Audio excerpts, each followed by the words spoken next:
Le général Abdourahmane Tiani du Niger en visite officielle en Turquie.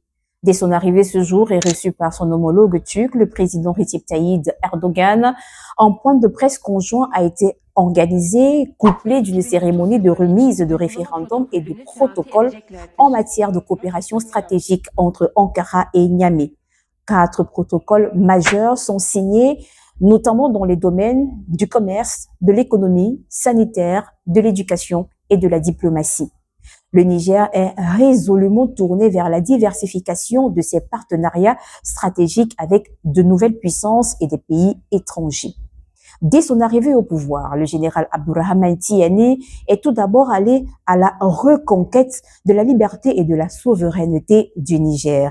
Rupture avec le système colonial et néocolonial, notamment avec la France et ou encore avec les États-Unis, même si ces dernières semaines, Washington tente de revenir, notamment sur le plan sécuritaire.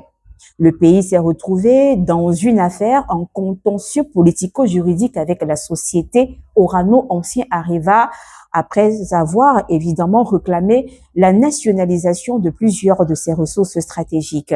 Aujourd'hui, le pays a atteint sa propre souveraineté et met sur le marché international la commercialisation de son uranium au nom de l'État nigérien. Le sous-sol du Niger est l'un des sous-sols les plus riches d'Afrique subsaharienne, avec une quantité massive d'uranium, du pétrole ou encore de l'or.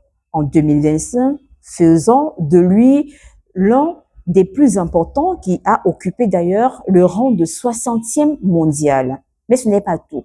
Le sous-sol du Niger contient également du phosphate ou encore du charbon. Alors des matières premières vitales pour l'industrie occidentale et des pays étrangers.